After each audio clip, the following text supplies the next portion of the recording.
नमस्कार साथियों, आइए जानते हैं सोमवती अमावस्या की पौराणिक कथा।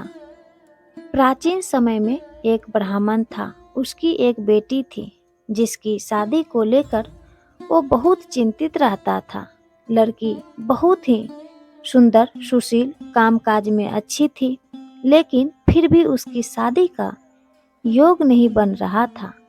एक बार उस ब्राह्मण के घर एक साधु महाराज आए। वे उस लड़की की सेवा से बहुत प्रसन्न हुए और उसे दीर्घायु का आशीर्वाद दिया। फिर उसके पिता ने उन्हें बताया कि इसकी शादी नहीं हो रही है। साधु ने लड़की का हाथ देखकर कहा कि इसकी कुंडली में शादी का योग ही नहीं है।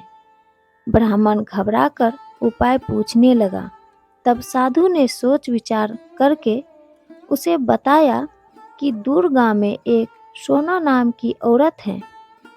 वह धोबिन है और सच्ची पतिव्रता पत्नी है। अपनी बेटी को उसकी सेवा के लिए उसके पास भेजो।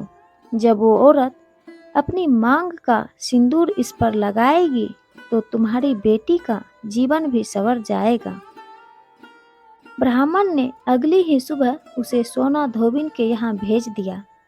धोबिन अपने बेटे बहू के साथ रहती थी। ब्राह्मण की बेटी सुबह जल्दी उठकर घर के सारे काज कर आती थी। 2-3 दिन ऐसा चलते रहा। धोबिन को लगा कि उसकी बहू इतनी जल्दी काम करके फिर सो जाती है। उसने बहू से पूछा, तब बहू ने कहा कि मुझे लगा आप ये काम करते हो। धोबिन ने अगली सुबह उठकर छिपकर देखा कि ये काम कौन करता है। तब वहां ब्राह्मण की बेटी आई और फिर उसे धोबिन ने पकड़ लिया। धोबिन के पूछने पर उसने अपनी सारी व्यथा सुना दी। धोबिन भी खुश हो गई और उसे अपनी मांग का सिंदूर लगा दिया। ऐसा करते ही धोबिन के पति ने प्राण त्याग दिए। ये सोमवती अमावस्या का दिन था। धोबिन तुरंत दौड़ते दौड़ते पीपल के पेड़ के पास गई।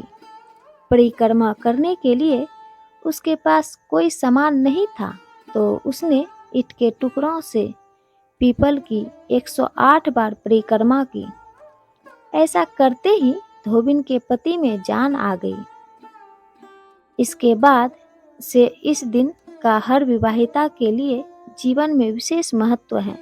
वे अपने पति की लंबी आयु के लिए व्रत पूजा संपन्न करके यह कथा सुनाती हैं। कुछ समय बाद ब्राह्मण की कन्या का अच्छी जगह विवाह हो जाता है और वह अपने पति के साथ सुखमय जीवन व्यतीत करने लगती है। तो साथियों, कैसा लगा आज का वीडियो? यदि अच्छा लगा हो तो संपूर्ण भक्ति सागर चैनल को सब्सक्राइब कर लें। आपका बहुत बहुत आभार।